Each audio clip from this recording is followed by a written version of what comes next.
Good evening. Hope everyone is doing well. Tonight we're learning Maseches Rosh Hashana, Daf Yud Beis. Our learning tonight is going to look a little truncated from our normal blot and a half. We're starting halfway down on Yud Beis Madalef, which to start with is abnormal, but the last sugya ended there. And then on top of that, let me just make sure this video records properly. Here we go. And then on top of that, we're only going to be ending about halfway down on Yud Gimel Amud Aleph, not that much material. And then on Shabbos, we'll knock out a blot and 3/4. I have a blot and 3/4 to get through Daf Yud Dalet. And then, as mentioned, next week's schedule is a little choppy, and I will make sure to communicate with all of you. Now, if you were to look back on Daf Beis, you'd see that our Mishnah speaks about obviously the 4 Rosh Hashanas, and one of them was Echad B'Tishrei. And the last thing listed for Echad B'Tishrei, for Aleph Tishrei, for Rosh Hashanah, the last one listed is Yerakos, is vegetables. So the problem is that whenever we see a Mishnah, we're right now halfway down on Yud Beis Amud Aleph at the 2 dots. Whenever we see our Mishnah, the Gemara is always going to bring any correlated brises or toseftas. See, here's what the opening brisa says in our Gemara. It's actually a tosefta. Here's what it says. It says Uli Yerakos. Our Mishnah says Yerakos. What does the tosefta have to say? Let's compare the tosefta to our Mishnah. The Mishnah doesn't only say Yerakos has a date of Aleph Tishrei, but also Li Yerakos Ule Maestros Ule Nadarim. So says the Gemara, this comparison requires a lot of analysis. Our Mishnah only said Yerakos is Aleph Tishrei in regards to vegetation, yet over here we see vegetables and we see Meiser and we see Nadarim. So let's go through this comparative analysis between our Mishnah and this Tosefta. Yerakos Ma'ninhu. When we're talking about vegetables, what is Aleph Tishrei used for? So the Gemara says Meiser Yerek. It's talking about the tithing for Yerek. What that means is for vegetables are only required to have tithing midrabanan. It's not like animals that are midoraisa, but for the vegetation, so however many pieces of corn you grow in any calendar year from Aleph Tishrei to the end of Elul, so then you divide by 10, and that's what you're obligated to give. So let's say you had a huge bushel the next day on Aleph Tishrei of Tafshin Pei Gimel, so that doesn't count in this year's math equation. You know, it's like everybody always tries to sneak in some charity at the end of the calendar year to sneak it into their taxes. Does it really make a difference? It doesn't really make a difference. It's either this year or next year. It doesn't really matter. But the Gemara says over here that really what we're talking about for Aleph Tishrei is Meiser Yerek.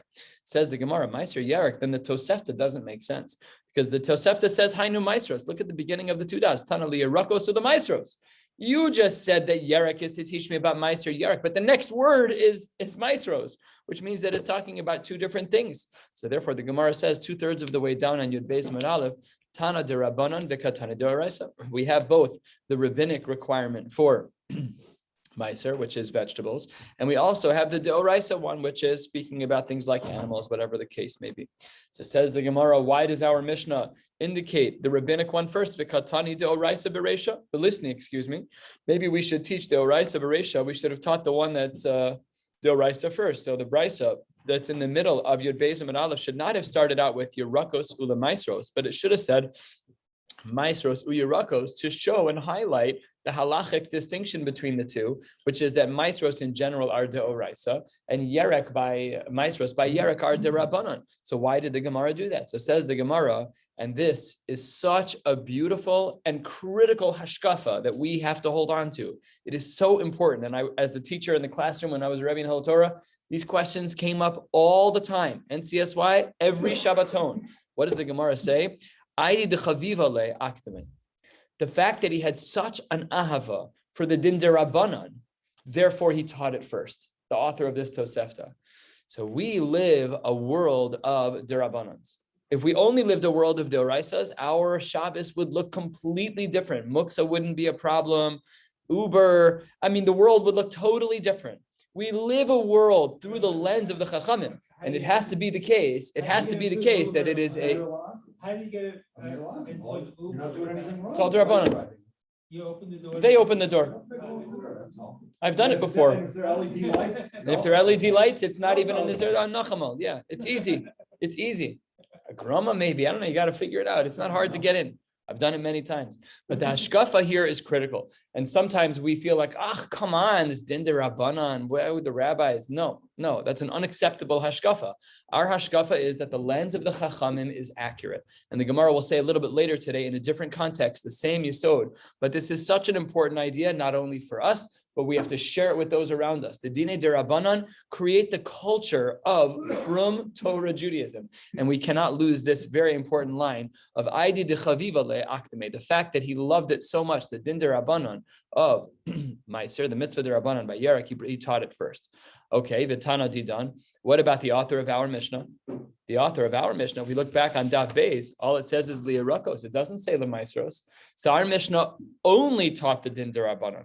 So how does our Mishnah explain itself? At least the Tosefta could say we taught both the Derabanan and the Doraisa. The Tana Didan, what about our Mishnah?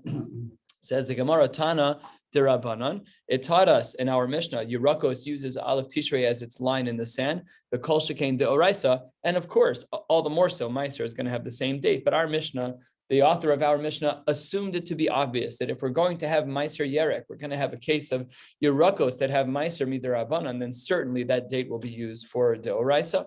Says the Gemara, I don't understand. Why did you say Ma'asros, V'taina V'lisni Meiser? Why don't you just say the word Meiser in the singular instead of in the plural? So says the Gemara, because Echad Meiser Behema Ve'echad Meiser Dagan. There's different kinds of Meisros.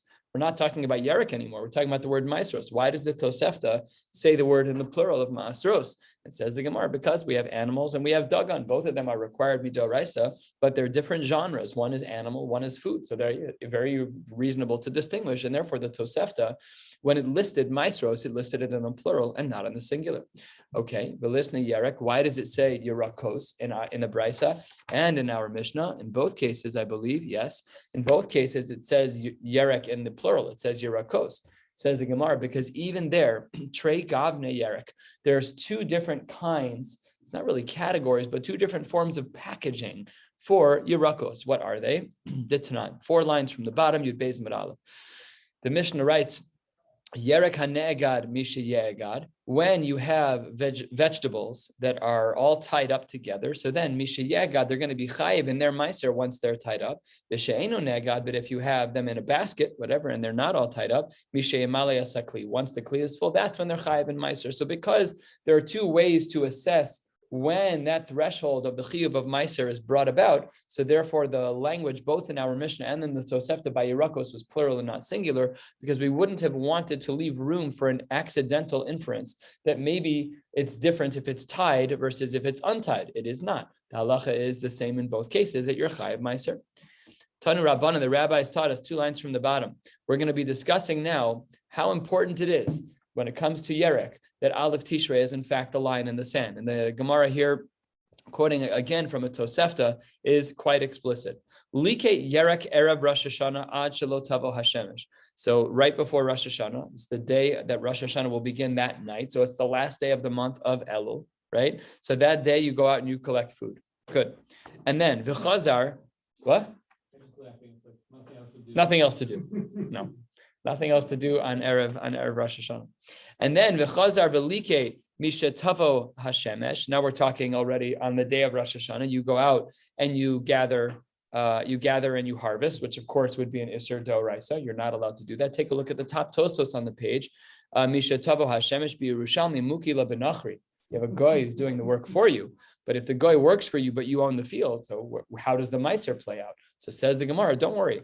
Ein tormenu meiserin mizeh al zeh, lefisha ein tormenu meiserin lo min hachadash ala yashan, lo min hayashan ala chadash. It's just fiscal year, whatever it is. So it's going to be in Jewish calendar. It's going to be Tishrei to Elul, Aleph to Chav Tes El. Whatever it is, it's going to be that whole year. So it's your produce and it already grew, but the harvesting didn't take place till Aleph Tishrei. It doesn't matter. It doesn't matter. If you harvested something before Rosh Hashanah and you had workers harvest something on Rosh Hashanah, the halacha is that they are not in the same category in regards to dividing by 10 and giving out meiser. Aleph Tishrei is a firm line in the sand, made very clear by the Brisa, by this Tosefta. On Yud Beis Mid Beis toward the top, 3 lines from the top. Im haisa shnia nichneses l'shlishis. If it were to be the case where the produce from year 2 was crossing into the next year of year 3 of a Shemitah cycle. So then Shnia in the second year, Meiser Rishon and Meiser Sheni. In the second year, there would be Meiser Rishon and Meiser Sheni, but in Shlishis, there would be no Meiser Sheni. In Shlishis, it would be Meiser Rishon and Meiser Ani. And how do we know that in the third year of the cycle of Shemitah, that the Maasros that were brought that second year, that third year of the cycle, it excluded Meiser Sheni and included Meiser Rishon and Meiser Ani? Says the Gemara, Minahani Mili, and the Gemara responds as follows: Amar Rabbi Yeshua ben Levi, Ki sichle le'aser es kol ma'asar tivu asecha b'ashana shelishis shenas ha'ma'aser. That's what the pasuk says. That when you're going to be bringing Meiser from your Tvua in the third year, Shnas ha'ma'aser. That's a singular word. So there shouldn't be multiple. Says the Gemara, Shana she'ein ba'ela Meiser echad. There's only one Meiser. HaKetzad, says the Gemara. It's very simple. Meiser Rishon and Meiser Ani. Those are the two that you bring. That's not singular. We said it's singular. And now you're saying you bring Meiser Rishon and Meiser Ani. Meiser Sheni Yivata. But in year 3, you don't bring the Meiser Sheni. Says the Gemara, O Eino Ela Af Meiser Rishon Hami Yivata. Maybe we shouldn't even bring the Meiser Rishon. After all, the pasuk says Ma'aser in the singular. Maybe we should assume that in year 3 of the 7-year cycle, that we should only bring Meiser Sheni, not Meiser Rishon, and we should only bring Meiser Ani, not Meiser Rishon and not Meiser Sheni. Says the Gemara, Talmud Lomar, no, there has to be two. There's going to be Meiser Rishon and there's going to be Meiser Ani. Talmud Lomar, the reason we know that there's still Meiser Rishon is because ve'el halaviim tedaber ve'amarta lehem ki sichu me'es b'nei Yisrael asamaser ashenasati lachem me'itam benachal laschem. It is said as it is. The pasuk uses the word of in its inheritance, in your inheritance. Hikishu hakasuv lenachala. The Meiser Rishon is compared to an inheritance. Ma'anachala ein lo hefsek. Nothing is really going to stop the Yerusha. It's always going to be given. Af Meiser Rishon ein lo hefsek. Same thing is true here. And therefore, what the pasuk is indicating is that in year 3, this is really a side point to our sugya, but in year 3 of the Shemitah cycle, one would bring Meiser Rishon that was brought all 7 years of the Shemitah cycle, and one would bring Meiser Ani that was going to be brought as well, specifically in year number 3. The Gemara says in my gears, in the Gemara Tanya Idach, that's incorrect. What the Gemara means to say is Tanya Nami Hachi. Is that what it has in the non-art scrolls? Does it say Tanya Nami Hachi or Tanya Idach? Huh? Only on the side. So that is a critical distinction. And the reason why it's a critical distinction is because Tanya Idach normally implies that what you're about to read argues or is different than what we see here. We will see that that's not the case. Tanya Nami Hachi, 1/3 of the way down on Yud Beis Mid Beis, and the Gemara says, Ki sechalel aser v'gomer.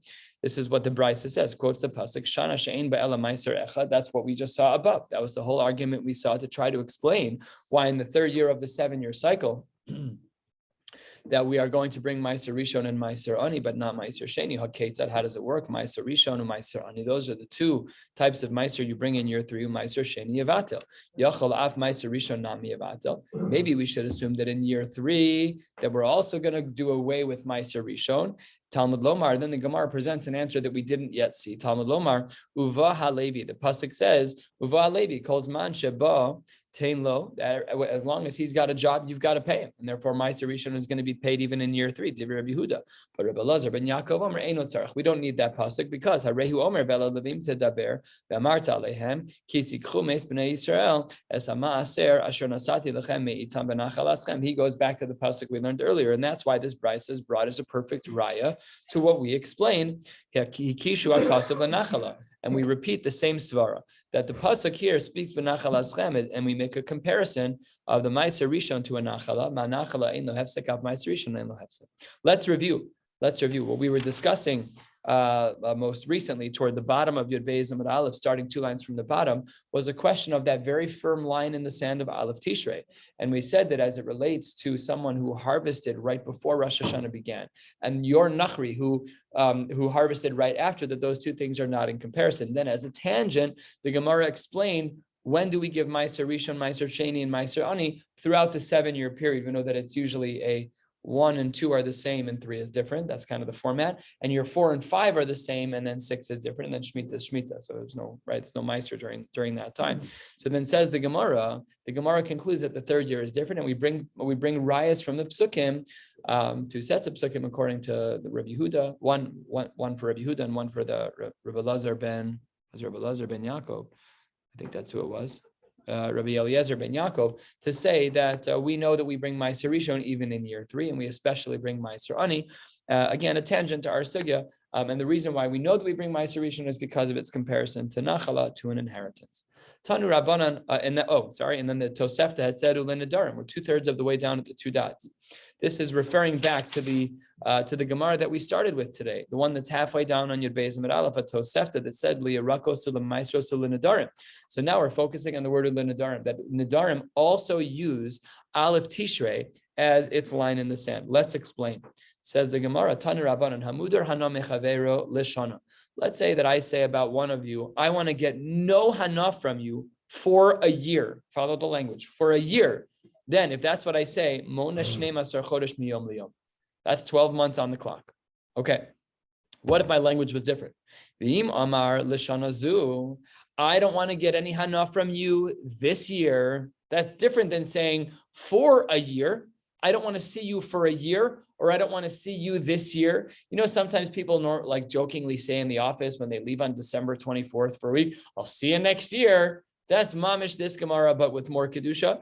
Well, this has more Kedusha, not that. And the Gemara says right here, V'amar v'imamar l'shana zu, and if a person says just for this year, then listen to this. Afilu lo amad ela be'esrim v'tisha ve'elu. You're mamish on the last day of the year, and you're mudar hana from your friend. I don't want to talk to you for all of this year. Well, then tomorrow, Shachris, you can go say good morning and good Shabbos, no problem at all. Kevan she, Yom Echad b'Tishrei also lo shana. Your whole mudar hana is done. Everything works out. Okay, so says the Gemara, even according to the person, and we saw this machlokas a couple of days ago, as to whether or not we treat one day as a year, even though he would in other cases argue, here he agrees that if someone is mudar hana, they accept upon themselves to gain no benefit from one of their friends for this year. They agree that even if it was chav tes of Elul and the clock ticks and strikes shkia or tseis or whatever the actual moment is in time when things turn over to the next day, all is well. Because what was the whole idea of being mudar hana? Says the Gemara, wasn't out of anger. He meant to make something difficult for himself. And it was difficult for him for that day. Sufficient dayenu. So that's enough. So even though the person who normally holds that one day is never representative of a year, here he would agree because you accomplished what you set out to accomplish. Says the Gemara, all of this is great, but why Tishrei? Ve'ema Nisan. Right? Well, why is it that by Nidarim that we have to speak about Tishrei? Our Mishnah already indicated, we've learned a couple of blot about this, that Aleph Nisan is for Chodashim. Nisan is the first month of the year. So whenever we do any counting, the Psukim say Sheni, it means Nisan, our second month of the year, because the first of the year is Nisan. So say Nisan by Nidarim also. Why is it that by Nidarim that we always go with Tishrei? So the Gemara goes with a little bit of a psychological answer, maybe, or kind of like common parlance, the way people speak. B'nedarim halach achar lashim le'adam. Because when a person speaks, they say, for this whole year, I'm not going to bend. They're not thinking Nisan. They're not thinking in halachic terms. They're thinking from Rosh Hashana to Rosh Hashana. We're going into their head a little bit. We're not 100% sure, but we make the halachic assertion that what they are thinking about is the month of Tishrei. All right, a couple more quick sugyas for tonight. Says the Gemara, Tanan Hasam, there is a Mishnah that speaks about fenugreek, hatilsan, misha titzmach. We consider that to be its line in the sand from one year to the next is once it's fully grown.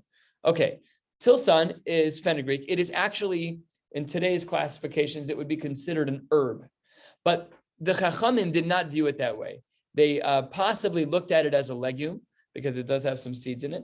And they possibly looked at it as some type of grassy growth. From what I've read, I read up a little bit early online today. I think from what I read, it seems to be very similar to what a clover looks like. It's a leafy type of herb that also has some seeds. However, the reason why it's being brought here as the sample is because it's not classical yerek. Because yerek we have already learned about, and we're going to learn about more in a few minutes. So says the Gemara as follows. In regards to tilsan, the way we determine 1 year from the next is when it's grown. Hatvua, when we speak about grain, the hazesim or olives, there it's different. That's misheyaviu shlish. That has to be grown at least 1/3. Okay, going back to the fenugreek for a second. Mai misha titzmach lizraim. Once the seeds have shown themselves, they've grown. The seeds have grown. And in regards to hatvua b'hazesim mishayaviu shlish, the fact that we are under the assumption that the grains and the olives have to be a third grown, that a third grown, if it's a third grown before Rosh Hashana, then it belongs to the Shemitah year. If it's not a third grown, arguably, if it's only a quarter grown by the time Rosh Hashanah kicks in, then it belongs to the non-Shemitah year. So let's dig into this. Menani, Mili, how do we know? Amar Rav Asi, Amar Rav Yochanan.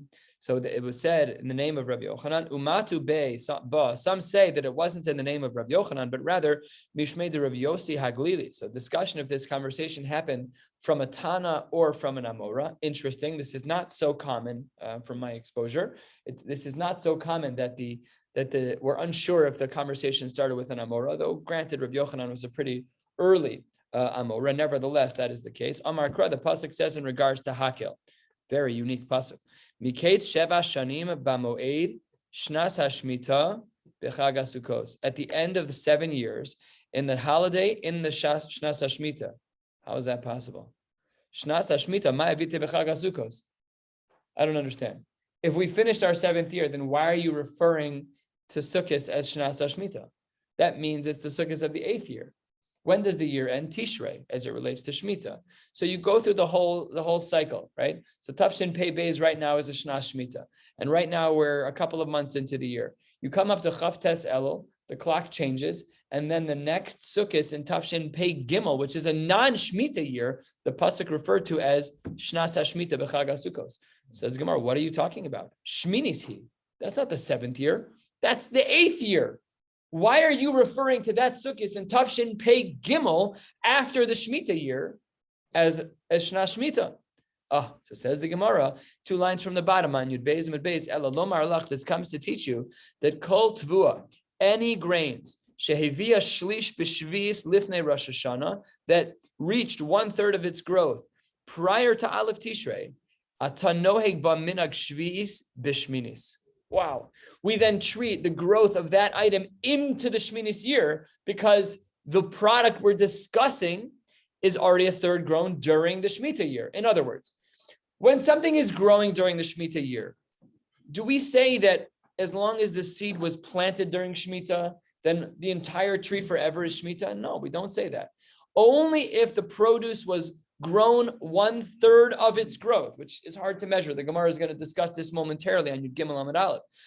Only if that's the case do we treat it as being part of Tafshin Pei Beis as part of the Shemitah year, and under those circumstances, we therefore have a prohibition of consuming that food in the next year. It's still Shana Shemitah as it relates to that food. We assume that the food that was a third grown from Tafshin Pei Aleph is non-Shemitah food. Correct. So it works. We'll see that in a minute, actually. Great questions, David. It works in both.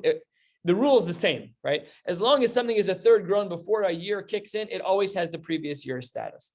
And this, says the Gemara, based on the pasuk, is our proof. This pasuk from Hakel that speaks about Sukkot in the 8th year as the language of Shna Shemitah to show us that there needs to be some growth from the year of Shemitah that obviously carries over, and that amount is 1/3, even though the pasuk doesn't say explicitly 1/3. And that the Gemara calls out, Amar le Reb Zer le Rav Asi. Hang on one second. Top of Yod Gimel Amud Aleph. V'dilma lo ayel klal. Maybe when the pasuk was speaking, it wasn't talking about anything growing at all. Maybe it's just v'ka Amar Rachmana tishmit v'tezel ad Chag HaSukkos.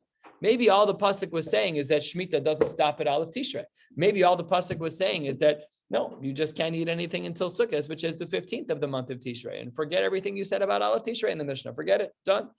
And therefore, your whole argument about 1/3 ripe, forget it. Totally irrelevant. Says Gemara lo sal kadaitach. That can't be the case.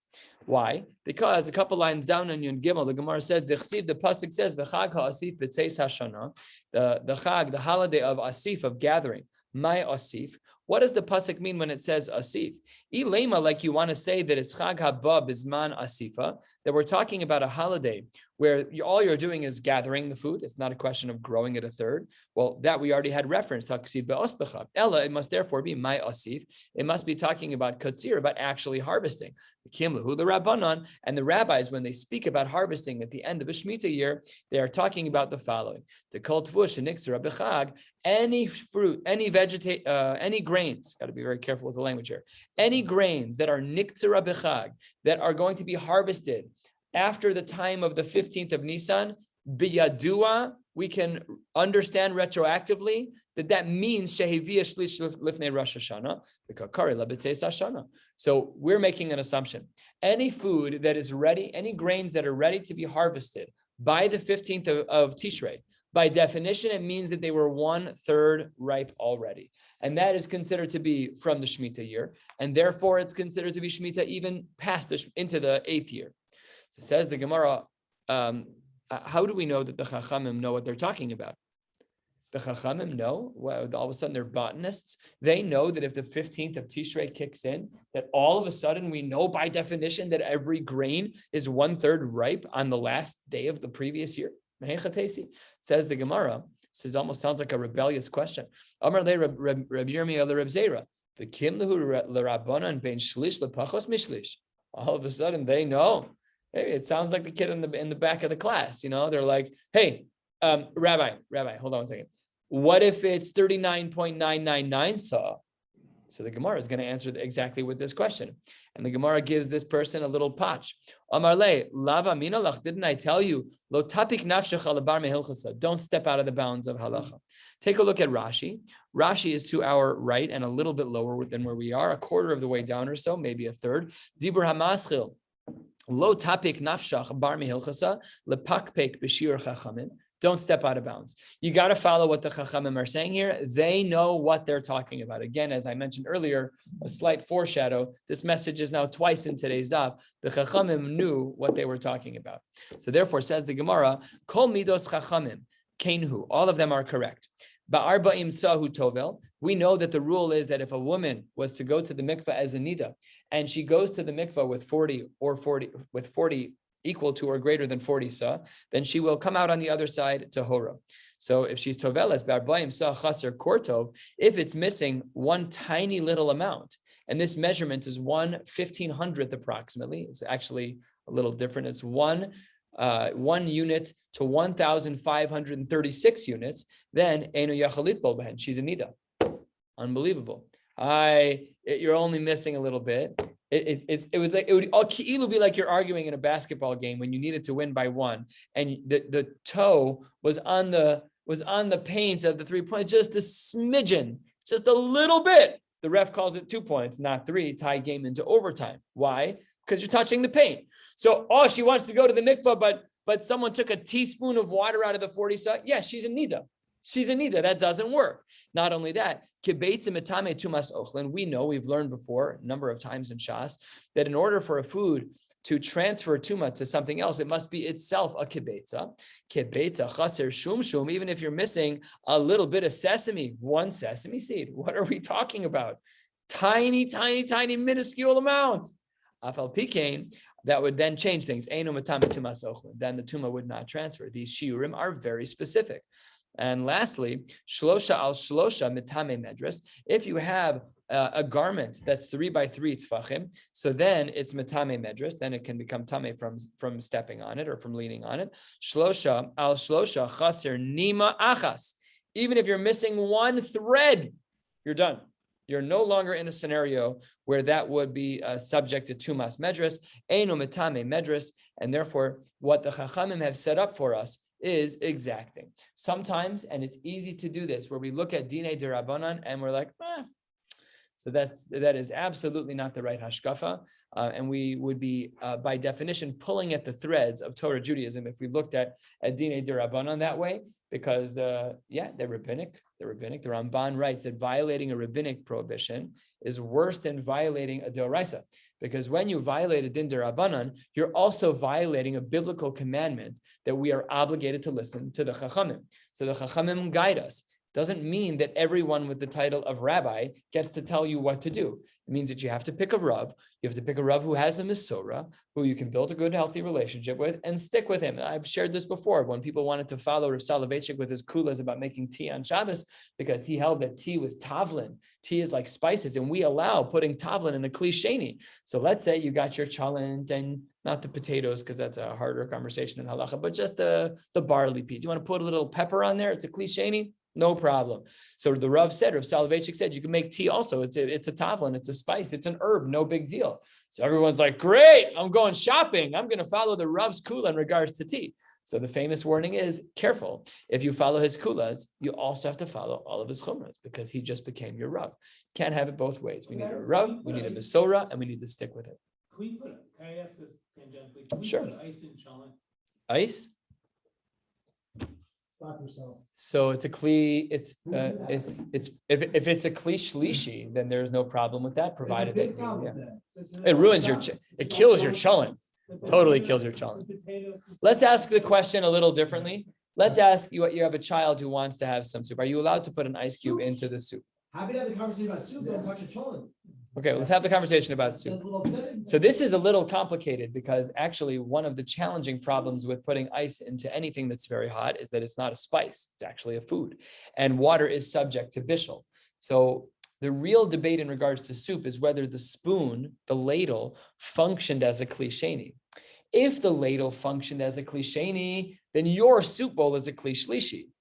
If the ladle functions not as a kli sheni, but as a continuation of the kli rishon, then your bowl is a kli sheni, and putting ice in is problematic if the resulting temperature would be yad so lettuce bowl. Most soup bowls are small enough, and the ice cube would lower the temperature enough, depending on the ice cube, whatever.